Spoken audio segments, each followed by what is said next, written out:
Volume 2, Capítulo 6, Aprendendo uma Língua Desconhecida. Rhys começou a se comportar melhor após seu 10º aniversário. Ela passou a levar as aulas mais a sério e começou a me dar socos com menos frequência do que antes. Mais relaxado após me livrar do medo da violência doméstica, decidi me concentrar um pouco mais em meus próprios estudos. Comecei a ter uma perspectiva geral da história deste mundo com um livro que peguei na biblioteca. De acordo com ele, a história deste mundo tinha pelo menos 10.000 anos. Era verdadeiramente fantástica. Sua essência era a seguinte. Mais de 100.000 anos atrás. O mundo foi dividido em 7 mundos menores, cada um com seu próprio deus para governar sobre ele. Isso foi chamado de Idade Antiga dos Deuses. Estes eram cada um dos 7 mundos e seus deuses. O mundo dos humanos, Deus humano. O mundo dos demônios, Deus demônio. O mundo dos dragões, Deus dragão. O mundo das feras, Deus fera. O mundo do oceano, Deus do mar. O mundo do céu, Deus do céu. O mundo árido, Deus árido. Esses mundos foram separados por barreiras, então ir e vir entre eles não era algo fácil. Alguém que vivia em um não fazia ideia da existência dos outros. Apenas os deuses e aqueles poderosos o bastante para cruzar as barreiras sabiam sobre essas coisas. Entre 10 ou 20.000 anos atrás. No mundo dos dragões, nasceu um deus dragão incorrigivelmente mau. Com seu incrível e terrível poder, destruiu as barreiras que separavam os mundos. Com seus seguidores, conhecidos como os 5 comandantes dragão, começou a destruir os outros mundos. Os sobreviventes de cada um dos mundos destruídos fugiram para os outros, buscando por abrigo. Quando havia apenas um último mundo sobrando, os comandantes do deus dragão finalmente se voltaram contra ele. O chefe dos 5 comandantes dragão, o imperador dragão, e os outros 4 reis dragões lutaram contra o deus dragão e seu poder esmagador. Foi uma batalha até a morte de 5 contra 1. Acabou em um empate. Em consequência, o mundo dos dragões desmoronou, sobrando apenas o mundo humano. O meu mundo. Entre 10 a 8.000 anos atrás. Conhecido como período caótico. Um período em que os ancestrais dos humanos modernos e os refugiados dos outros mundos, após serem colocados juntos, começaram a se confrontar. Quase não existia produção literária sobre aquele período, mas, de acordo com os estudiosos, após muitos anos de luta, as raças foram lentamente sendo segregadas. O povo fera começou a viver na floresta, o povo da água tomou controle dos oceanos e o povo do céu garantiu que ficariam com os lugares mais altos que pudessem encontrar. Não sobrou quase nenhum dragão, mas eles evitavam chamar a atenção e viviam em segredo, enquanto os demais povos, que podiam viver em qualquer lugar, foram se espalhando. Isso deixou os humanos e os demônios lutando entre si pelas planícies. Na época, o continente central e o continente demônio ainda estavam unidos por terra e eram chamados de Grande Continente. Aproximadamente 7.000 anos atrás. As artes marciais e a magia foram sendo desenvolvidas e a população aumentou. Foi então que ocorreu a primeira grande guerra humano-demônio. Como indicado pelo nome, foi uma colisão frontal entre os humanos e os demônios. Algo como uma guerra mundial do meu velho mundo. Foi uma longa batalha que envolveu não apenas os humanos e demônios, como também as outras raças. Aproximadamente 6.000 anos atrás. 1000 anos passaram enquanto a grande guerra continuava, com o período intercalando entre calmarias e ferozes batalhas. O herói Arus liderou seus 6 camaradas para a batalha, dando continuidade às hostilidades até derrotar os 5 grandes reis demônios e o grande imperador do mundo demônio, Kishirika. Com base no nome do grande imperador, imaginei que deveria ser uma mulher. Na minha cabeça, imaginei Eris usando uma roupa de couro e gargalhando alto. Espera aí. Arus? Mas o que diabos é isso, Dragon Quest VII? Aproximadamente 5.500 anos atrás. Sendo os tolos que eram, os humanos ficaram embriagados com o poder capaz de derrotar os demônios e começaram a guerrear contra as outras raças, bem como entre si mesmos. Os demônios foram supostamente usados como escravos durante esse período. O momento de constantes guerras continuou por quase 500 anos. 5.000 anos atrás. A Segunda Grande Guerra Humano-Demônio estourou. Buscando vingança por um rancor de 1000 anos, Kishirika, o grande imperador do mundo demônio, incitou os demônios à ação. Achei que Kishirika fosse algum tipo de nome que todos os imperadores recebiam ao assumir o trono, mas, pelo visto, o imperador era imortal. Mesmo se morresse, ressuscitaria centenas de anos depois. Talvez a razão pela qual fosse chamado de grande imperador do mundo demônio fosse por estar em uma classificação superior à dos outros imperadores dragões. De qualquer forma, os demônios se aliaram ao povo fera e ao povo do mar, oprimindo os humanos. Assim a raça humana foi reprimida. 4.200 anos atrás. A Segunda Grande Guerra Humano-Demônio chegou ao fim. Os guerreiros humanos lutaram por 800 anos sem admitir a derrota e finalmente forçaram o inimigo a recuar. Foi tudo graças aos esforços do herói lendário, o Cavaleiro Dourado Aldebaran. Aquele cara era completamente roubado. Ele derrotou mais de 10.000 homens sozinho. Derrotou todos os demônios poderosos que encontrou e lutou de frente com o grande imperador demônio. Seu ataque final foi tão poderoso que criou uma cratera no grande continente, dividindo em continente central e continente demônio, com o mar Ringu separando-os. Uma passagem do livro mencionava que ele devia ser o próprio deus humano. O único Aldebaran que eu conhecia era aquele que morreria se usasse sua própria técnica suprema. Portanto, parecia que o santo dourado deste mundo fora feito de um material mais resistente. A história toda sobre ele dividir o continente parecia só baboseira, mas era verdade que o continente fora separado em 2 partes, formando um novo oceano. Uma paz que fora buscada por muito tempo finalmente se estabeleceu sobre a Terra após a separação dos continentes. Entre 4.200 a 1000 anos atrás. O tempo passou rapidamente após isso. O mundo ficou em paz, mas os demônios estavam sendo expulsos do continente central. Os humanos formavam um grupo inteligente, então usaram diplomacia para encurralar todos os demônios no continente demônio. A terra do continente central era naturalmente fértil e boa para semear, enquanto a do continente demônio era estéril e propensa ao acúmulo de magia em certas áreas. Expulsando o último daqueles demônios nojentos para o continente demônio e prendendo-os, os humanos estavam metaforicamente enrolando uma corda de seda ao redor de seus pescoços e estrangulando-os. Tudo isso foi feito com a cooperação das outras raças, na esperança de que nunca mais viesse a ocorrer outra grande guerra humano-demônio. Os demônios provavelmente tentaram de alguma forma resistir a isso. Afinal, estavam recebendo um golpe duro.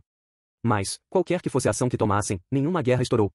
Como resultado, logo ficaram insensíveis a como foram presos em seu continente. Nesse ambiente hostil e com os poucos recursos sendo disputados, uma guerra civil naturalmente estourou. Isso os transformou em guerreiros ferozes, mas seu número diminuiu. 1000 anos atrás, o deus demônio Laplace apareceu. Na longa história dos demônios, apareceram vários reis demônios e imperadores demônios, mas houve apenas um a quem as pessoas se referiram como deus demônio. Em um breve piscar de olhos, Laplace reuniu os demônios e conquistou o continente demônio. Os registros das batalhas daquela época se transformaram em crônicas de guerra que foram transmitidas entre gerações. Mesmo agora, no continente demônio, Laplace ainda era tratado como um ídolo.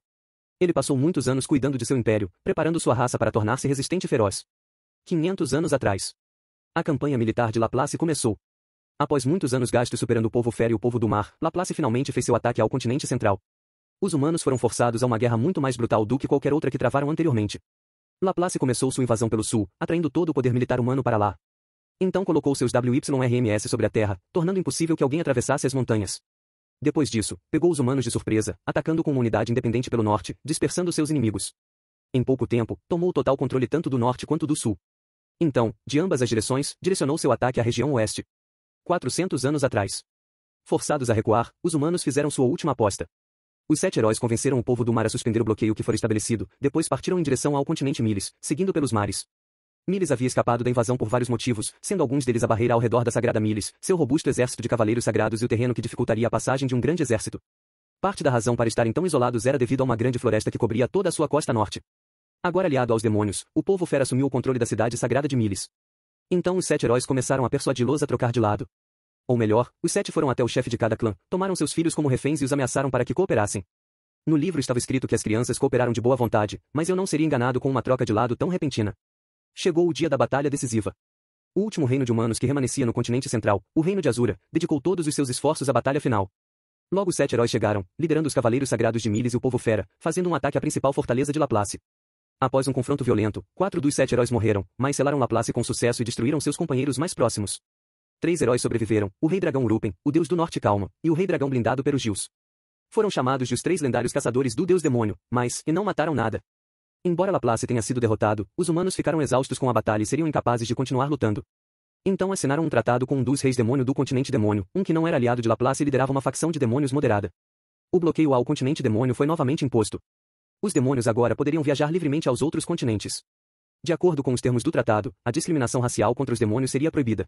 Foi algo parecido com a Declaração Universal dos Direitos Humanos do Meu Velho Mundo. Dias atuais. A enorme tendência para a discriminação contra os demônios continuou, mas a maioria das coisas parecia pacífica. Com tudo isso, entendi algumas coisas. 01. Separar as coisas em 7 era algo feito por razões históricas. Havia 7 heróis lendários e 7 mundos. Portanto, o número da sorte era 7. 6 indicava azar, pois havia 5 generais dragão e 5 grandes reis demônios, cada um dos quais resultava em 6 se contados com seus respectivos líderes. 02. As variadas raças, como elfos, anões e metadilhos eram algo como subespécies, mas eram contados como demônios. Era possível que fossem novas raças que se desenvolveram durante o período caótico. Ou talvez tivessem algo a ver com os primeiros do povo árido que apareceram neste mundo. A propósito, parte do motivo para tanto conhecimento sobre essa longa história era porque algumas espécies eram imortais. Este era o caso do grande imperador demônio Kishirika, bem como de alguns outros reis demônios. Talvez houvesse algum tipo de magia que permitia que vivessem para sempre. Ao aprender um pouco sobre a história deste mundo, também descobri algumas informações sobre as outras línguas existentes. As mais usadas eram a língua humana, usada no continente central. A língua do deus Fera, usada na parte norte do continente Miles. A língua do deus Lutador, usada no continente Begarit. A língua do deus do céu, usada no continente Divino. A língua do deus Demônio, usada no continente Demônio. A língua do deus do mar, usada em todos os mares. Para distingui-las, os idiomas foram nomeados de acordo com os deuses das várias raças que residiam em diferentes locais. Apenas a linguagem humana não seguia essa linha, era uma decisão que poderia incorrer na ira de seu deus. Os humanos que falavam a língua humana no continente central estavam divididos em 3 regiões, norte, oeste e sul. O idioma variava um pouco de um local para o outro, seria algo como a diferença entre o português do Brasil e o de Portugal. Minha língua nativa seguia o dialeto ocidental da língua humana. Pelo visto, esse dialeto era inteligível para aqueles do norte, mas era melhor não usar em outras regiões. Os homens da região oeste eram considerados ricos, e a riqueza só iria atrair atenção indesejada, às vezes até infeliz. O continente Miles também foi dividido entre norte e sul. No norte falavam a língua do deus Fera, enquanto no sul falavam a língua humana. Quanto ao mar, o povo do mar vivia em todos os cantos do mundo, desde que tivesse água. Eu já tinha ouvido o termo polvo peixe antes, mas nunca tinha visto nenhum deles. Além de minha renda mensal padrão, eu fazia e vendia filhos, ajudava a Philip a administrar a contratação diária de trabalhadores de meio período e, às vezes, revendia mercadorias que havia anteriormente comprado. Com um troquinho aqui e outro ali, consegui juntar uma pequena quantia de moedas. Infelizmente, aquele livro que eu queria foi vendido. Eu não poderia comprar o que não estava à venda. Comecei a pensar em usar o dinheiro que economizei para comprar outra coisa. O que poderia comprar com 4 moedas de ouro? Não preciso gastar tudo de uma vez, pensei. Foi então que um livro de um idioma desconhecido chamou minha atenção. Depois de ler sobre a história do mundo e aprender sobre as línguas existentes, lembrei sobre como seria importante aprendê-las.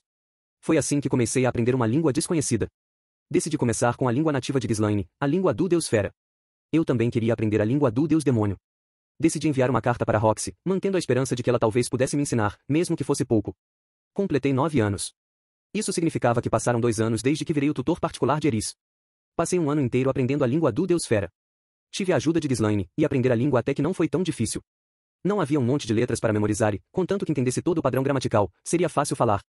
Na minha outra vida fui péssimo com línguas estrangeiras, mas este corpo parecia ser bom em lembrar das coisas. Agora, aprenderia a língua do Deus Demônio. Comprei um livro barato que serviria para aprender o idioma. Durante a venda, o dono da livraria já deu um aviso. Não faço ideia do que está escrito aí, só para você saber. Custava 7 moedas de ouro, mas pechinchei até ele fazer por 6. Passaram-se 3 meses. Meu estudo da língua do Deus Demônio não estava progredindo muito. A tradução por si só já tornava tudo difícil, na verdade, sendo honesto, eu não fazia ideia do que estava escrito no livro. Se soubesse ao menos o seu título, talvez pudesse ter adivinhado seu conteúdo a partir do contexto sugerido e trilhado algum caminho de aprendizado. Mas eu não sabia nada, absolutamente nada, então desisti. A razão pela qual a língua do Deus Fera foi tão fácil para se aprender foi em parte graças a Ghislaine, e em parte porque o livro que comprei contava a história de um dos heróis do povo fera que participava da lenda de Perugius. Era como uma história paralela, mas enquanto eu tivesse a lenda de Perugius ao meu lado, poderia ir descobrindo todo o vocabulário facilmente. Para o livro na língua do Deus Demônio, não tinha a menor ideia de por onde começar. De qualquer forma, como os arqueólogos eram capazes de decifrar línguas? Começam descobrindo algum vocabulário, pensei. Primeiro, começariam procurando por palavras de vocabulário semelhantes, depois começariam a criar hipóteses para o significado de cada palavra. Provavelmente faziam algo assim. De qualquer forma, agora eu não fazia ideia de quais partes usar para começar a criar meu vocabulário. Não tinha nenhum palpite. Assim que estava perdido sobre o que fazer depois, a resposta de Roxy finalmente chegou. Eu não tinha recebido nada em mais de 1 ano. Estava começando a me perguntar se havia acontecido algo com a minha carta, ou se ela não estava mais no Palácio Real de Chirone. Mas, finalmente, chegou uma resposta. E fiquei feliz com o simples fato de estar recebendo uma carta de Roxy. Esperava que ela estivesse bem. Me contive enquanto pegava a carta com uma das empregadas. Uma carta? Parecia mais um pacote. Era uma caixa de madeira bastante pesada. Não muito grande, mas tinha pelo menos o tamanho de uma daquelas listas telefônicas antigas. Dentro da caixa estava uma carta e um livro grosso. O livro não tinha título, mas a capa era feita com a pele de algum animal. Era como uma lista telefônica enrolada em uma jaqueta. Decidi começar lendo a carta. A cheirei antes de abri-la, foi quase como se estivesse inalando o perfume de Roxy. Para Lord Rudeus. Recebi sua carta. Tenho certeza de que você cresceu muito em pouco tempo. Fiquei de queixo caído ao descobrir que virou o tutor particular da neta do Lorde Suzerano de Fitoa. Se quer saber, até eu falhei na entrevista para esse trabalho. Você deve ter algumas conexões e tanto para ter conseguido isso. Se eu não fosse atualmente a professora particular do filho do rei, poderia até ficar com inveja. Ainda assim, você até mesmo conheceu a Rei da Espada, Ghislaine, e além disso virou pupilo dela. Ela é muito famosa. Afinal, é a 4ª pessoa mais forte do estilo Deus da Espada. Ah, para onde foi aquela criança de 5 anos que me espiava enquanto eu tomava banho? Agora você parece tão distante. Bem, vamos ao que interessa. Você disse que quer aprender a língua do Deus Demônio, certo? Cada subraça possui uma magia única desconhecida para os humanos. Duvido que ainda exista algum registro literário, mas se aprender o idioma, poderia visitar os assentamentos de cada subraça e pedir para que te ensinem. Claro, isso apenas se estabelecer um bom relacionamento com elas, em primeiro lugar. Isso seria impossível para um mago comum, mas talvez não para você. São com essas grandes expectativas que estou te mandando este livro. Eu mesmo escrevi. Levei muito tempo, então espero que use e valorize, não jogue fora e tampouco venda. Se eu ver isso à venda em algum lugar, posso acabar chorando.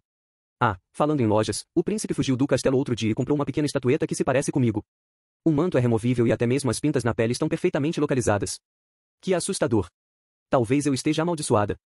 Não tenho ideia do que devo esperar, mas, e contanto que pareça seguro, vou te enviar esta carta. De Roxy. PS Você será reconhecido entre os aventureiros se tiver um cajado. Entendo. Em primeiro lugar, toda a história sobre espiar no banho foi um enorme mal-entendido. Eu não estava espiando, só acabei dando uma olhada lá dentro. Foi uma total coincidência. Digo. Certo, eu sabia que ela estaria no banho, mas minha espiadinha foi por completo acaso. Muitas vezes resolvi caminhar pela casa, mas daquela vez foi um completo acidente. Deixando isso de lado, Ghislaine realmente era a 4ª pessoa mais forte do estilo Deus da Espada?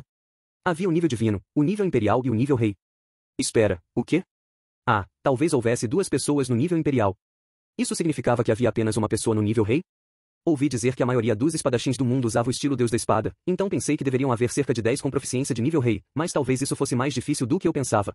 Além disso, parecia que a estatueta que fiz de Roxy tinha acidentalmente encontrado o caminho até a minha inspiração. Aquele príncipe tinha bom gosto. Mas, mais importante ainda, o livro que chegou junto em seu pacote foi algo que ela mesma escreveu.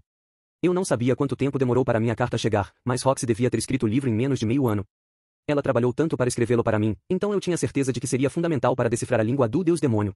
Faria o meu melhor para conseguir isso. Com essas coisas em mente, sentei-me e abri o livro. Foi como se tivesse aparecido uma legenda sobre minha cabeça, dizendo, lendo. Nossa, isso é incrível. Não consegui esconder minha surpresa quando olhei para o conteúdo. Era um livro didático, mas também serviria como dicionário. Havia traduções para cada palavra na língua do Deus Demônio. Roxy provavelmente pegou um dicionário do Palácio Real e copiou todas as palavras. Ela falou sobre vocabulário, frases com sentido específico e até mesmo descreveu por extenso como pronunciar cada coisa. Essa foi apenas a primeira das surpresas. Na segunda metade do livro, também escreveu o que sabia sobre as várias raças de demônios. As descrições de cada uma estavam acompanhadas por comentários pessoais. Não faça isso com esta raça, não faça aquilo com aquela outra raça. Havia até mesmo ilustrações, mal desenhadas, feitas com os traços peculiares de cada uma das raças. Havia uma parte especialmente extensa, com 5 páginas, onde ela escreveu até mesmo os mínimos detalhes sobre a raça Migur. Fiquei feliz em pensar que fez isso porque realmente queria que eu soubesse um pouco mais sobre ela e seu povo. O povo da raça Migur tende a gostar de coisas doces, escreveu ela. Eu me perguntei se isso era verdade. Se fosse, queria preparar algo doce para a próxima vez que nos encontrássemos. Dito isso, o fato de ter escrito tanta coisa em menos de um ano fez eu sentir que não era nada comparado a ela. Se nos encontrássemos novamente, teria que beijar seus pés. Deixando tudo isso de lado, o livro era melhor do que eu poderia ter pedido. Em minha outra vida não tive notas particularmente boas, mas era incrivelmente bom quando se tratando de aprender novas coisas nesta nova vida. Tinha certeza de que em 6 meses teria dominado perfeitamente todo o conteúdo do livro. Queria ser capaz de, no mínimo, dominar o bastante para uma conversa básica. Era hora de colocar a mão na massa. Ponto de vista da Ghislaine. Rudeus havia se trancado em seu quarto. Estava mais uma vez tramando algo. Ele tinha o hábito de às vezes surpreender Ghislaine. Quando ela o conheceu, pensou que não passava de uma criança que não merecia confiança. Achava que Paul estava sendo confiante demais e orgulhoso demais ao forçar o filho para ela. Ghislaine devia a Paul. Ela não tinha nenhum sentimento por ele, a não ser senso de obrigação. Caso Rudeus não fosse nomeado tutor de Eris, a mulher ainda planejava mantê-lo por perto. No final, o garoto conquistou a confiança de Eris em tempo recorde e garantiu um lugar na casa, ficando como tutor. O sequestro foi algo proposto por ele. Ghislaine ouviu que o mordomo se aproveitou da situação por pura ganância, mas quando ela entrou em cena para ajudar Rudeus e Eris, o menino já estava lidando com as 2 pessoas contratadas pelo mordomo, e estava lutando em pé de igualdade. Ele conseguiu manipular 2 escolas de magia diferentes juntando-as em um estilo de luta único, embora imperfeito, e oprimiu seu oponente, um espadachim do estilo Deus do Norte de nível avançado. No final o garoto baixou a guarda, talvez por ainda ser uma criança, mas seus instintos de combate eram geniais para alguém de sua idade. Mesmo para Ghislaine, iniciar uma batalha com um oponente que fosse muito superior provavelmente resultaria em derrota. Além de seu instinto para lutas, ele era excepcionalmente bom ao planejar aulas fáceis e eficazes para Eris. Ghislaine nunca pensou que seria capaz de aprender a ler, escrever, fazer aritmética ou ganhar uma varinha. Ela, o maior incômodo da aldeia, que fora confiada a um espadachim errante aleatório antes mesmo de completar 10 anos. Ela, que foi rejeitada por grupos de aventureiros, apesar de ser uma espadachim de nível santo. Quando finalmente conseguiu encontrar um grupo, foi continuamente infernizada por um homem frívolo que continuava dizendo que ela tinha apenas músculos no lugar do cérebro, então não havia por que perder tempo pensando em nada. O que essas pessoas diriam se a vissem agora? Só de pensar nisso, era capaz de quase sorrir. Ghislaine nunca pensou que chegaria o dia em que pensar nas pessoas de sua aldeia faria com que se sentisse triunfante. E, tudo isso, por incrível que pareça, foi fruto do trabalho de uma criança com idade para ser seu filho. Depois que seu grupo debandou, ela foi enganada quase todos os dias. Deixaram-na sem um tostão, mas a rígida disciplina de seu mestre incluía não tocar nos pertences de outras pessoas, então não poderia recorrer a roubo. Estava à beira da inanição. Foi então que Saurus e Eris a acolheram. Ghislaine prestou a Rudeus o mesmo respeito que prestou àqueles 2. Se fosse tão longe ao ponto de chamá-lo de mestre, seu mestre da espada provavelmente ficaria furioso. Não se atreva a me colocar no mesmo patamar que aquele pirralho. Provavelmente seria melhor chamá-lo apenas de professor. E Rudeus merecia respeito por suas habilidades como professor. Ele era realmente paciente enquanto ensinava magia e aritmética. Ghislaine deu o seu melhor, mas não conseguia aprender coisas novas com facilidade. Cometia os mesmos erros várias vezes. Apesar disso, o garoto nunca demonstrou qualquer aborrecimento enquanto explicava cuidadosamente as mesmas coisas. Até mesmo mudava as explicações para ajudá-la a entender melhor. Graças a seus esforços, em 2 curtos anos, havia dominado o básico da magia de fogo e de água. E agora, de acordo com os planos de Rudeus, não iria passar para os feitiços de nível intermediário, mas sim para o lançamento de feitiços silenciosos. Era lógico, se ela pudesse dominar isso, poderia usar magia mesmo quando estivesse com as 2 mãos ocupadas. A mulher entendeu essa lógica e estava trabalhando duro para alcançar seus objetivos. Claro, trabalhar duro em algo não significa que vai necessariamente conseguir. O mestre da espada de Ghislaine, que era um espadachim de nível divino, estava sempre falando para ela sobre lógica. Ele dizia coisas como, em outras palavras, a lógica é a base de tudo. Por isso seu estilo de esgrima, polido ao longo de muitos anos, se baseava na racionalidade. A jovem Ghislaine detestava a simplicidade daquilo que era básico, então seu mestre fez um enorme esforço para ensiná-la. Ela foi forçada a praticar a mesma coisa várias vezes. O estilo de ensino de Rudeus era muito semelhante. Quando ele não estava por perto, Eris costumava reclamar, falando, quero usar magias mais poderosas, mas Ghislaine estava de acordo com o ritmo das coisas. Em uma batalha real, o lutador mais confiável não seria o mago de nível avançado que levaria uma eternidade para lançar um feitiço poderoso. Seria o mago que pudesse se adaptar à situação e tivesse total domínio das magias de nível básico e intermediário. No passado, ela pensava que magos eram inúteis em batalhas. Mas após ver Rudeus lutando, mudou de ideia. Um oponente que se movia rapidamente enquanto usava magia ofensiva para restringir os movimentos do oponente seria um inimigo formidável para qualquer espadachim. Ela ouviu que o único que estava realmente em páreo com ele em sua aldeia era Paul, que era um imaturo, e com certeza avançou contra Rudeus sem se conter. Se o resultado fosse dar ao garoto a habilidade para se mover estrategicamente em uma luta com espadas, então seria uma feliz coincidência. Então, Paul, no final das contas, serviu para alguma coisa. Se ele tivesse dado um passo em falso que fosse, Rudeus poderia ter desistido de lutar e desperdiçaria todo o seu potencial. O garoto devia ter herdado essa teimosia de não desistir do pai. Ghislaine acabou por querer ensiná-lo uma técnica para derrotar Paul. Infelizmente, Rudeus não tinha talento para o estilo Deus da Espada. Ele pensava muito. O garoto pegou todas as técnicas básicas do estilo, tentou executá-las seguindo alguma lógica, e então os resultados foram completamente lógicos. Isso não era uma coisa ruim, dada a sua personalidade. Ele provavelmente não estava usando magia enquanto praticava esgrima. Isso não era, entretanto, apropriado ao estilo Deus da Espada, onde um único avanço decidiria tudo e a batalha terminaria em uma fração de segundos, assim como um cruzar de espadas. O garoto era mais adequado para o estilo Deus do Norte e para o estilo Deus da Água, mas parecia que Paul também não havia ensinado nada disso. Infelizmente, Ghislaine sabia apenas o estilo Deus da Espada. Ela não poderia ensinar os outros, mas conhecia alguém que poderia. Se em 3 anos o menino ainda tivesse vontade de aprender esgrima, ela mesma o apresentaria a um usuário do estilo Deus do Norte. No momento, só poderia continuar ensinando os fundamentos do estilo Deus da Espada. Se ele os dominasse, veria uma melhora exponencial assim que começasse a aprender o estilo Deus do Norte. Isso se ainda quisesse aprender mais, claro. Ele atualmente parecia estar travado no que diz respeito à magia, já que não tinha nenhum mestre para ensiná-lo, mas certamente um dia seria um mago realizado. Rudeus poderia até não chegar ao nível divino, um feito que parecia quase fora da realidade, mas poderia chegar ao nível imperial. Ghislaine se perguntou como guiá-lo. Roxy, sua instrutora de magia, certamente tinha lutado contra a mesma pergunta.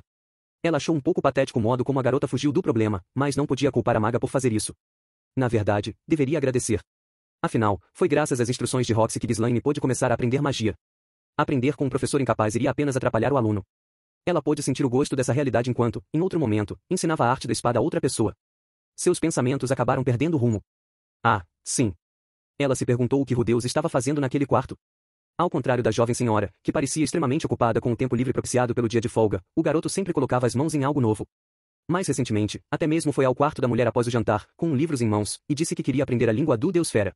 Ela não tinha certeza do que ele planejava fazer com uma língua que só era usada em aldeias na floresta, mas ele passou 6 meses estudando com afinco. A língua do Deus Fera não tinha nenhum termo complicado, então o garoto provavelmente poderia até mesmo se envolver em conversas sem sofrer complicações. Agora posso ir para a grande aldeia da floresta quando quiser, falou ele depois, sem qualquer expressão de alegria. E o que Rudeus planejava fazer em um lugar tão isolado? Ele ficou nervoso ao ser questionado por Ghislaine. Nada em particular. Ah, pode ser que tenha algumas garotas bonitas por lá. Com orelhas de gato. Isso a convenceu. O garoto definitivamente era filho de Paul e herdou o sangue dos Greira. Sua certeza partia do fato de que todos na casa dos Greira pareciam olhá-la de um jeito estranho. Se estivessem apenas olhando porque ela era uma mulher, não incomodaria tanto.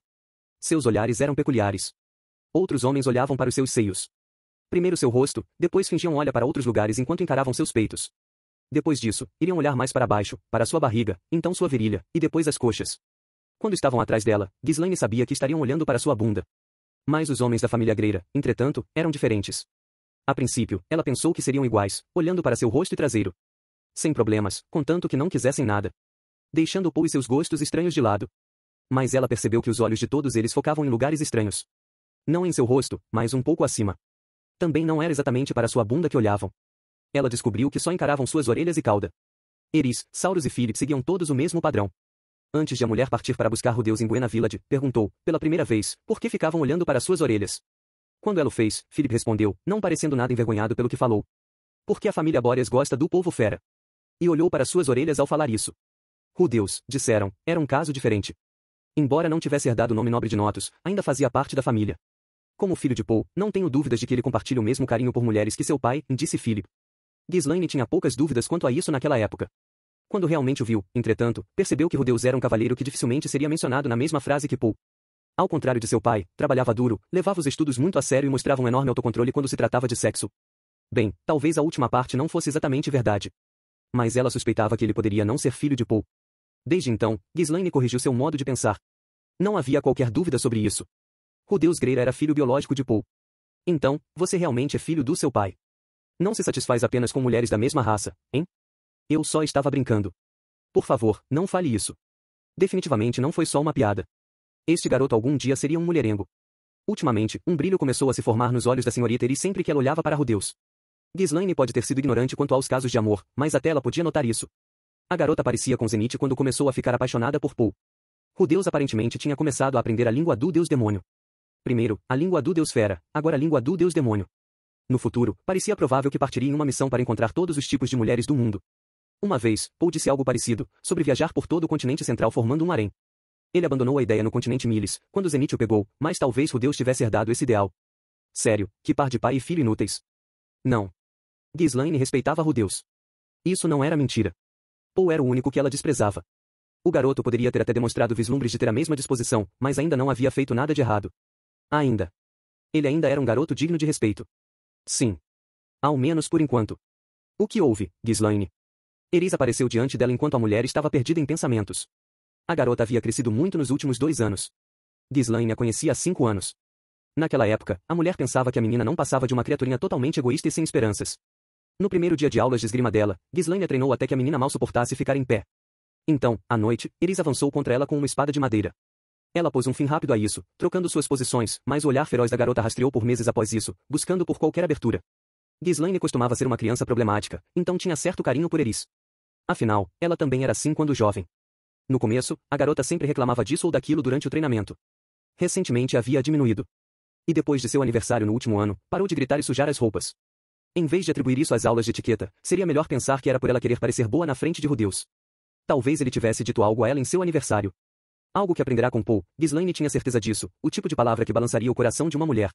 Parando para pensar nisso, Eris tinha passado a noite no quarto de Rudeus. Será que... Não, não era possível, os dois ainda eram muito jovens. Ainda assim, Ghislaine não ficaria surpresa se eventualmente formassem um casal. Não existiam muitos homens capazes de lidar com a garota. Estava pensando em Rudeus. Como assim?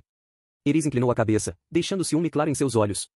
Não se preocupe, pensou Ghislaine, não vou roubar ele de você. Estava me perguntando, por que ele está tentando aprender a linguagem do continente demônio? Ele já falou sobre isso. Falou.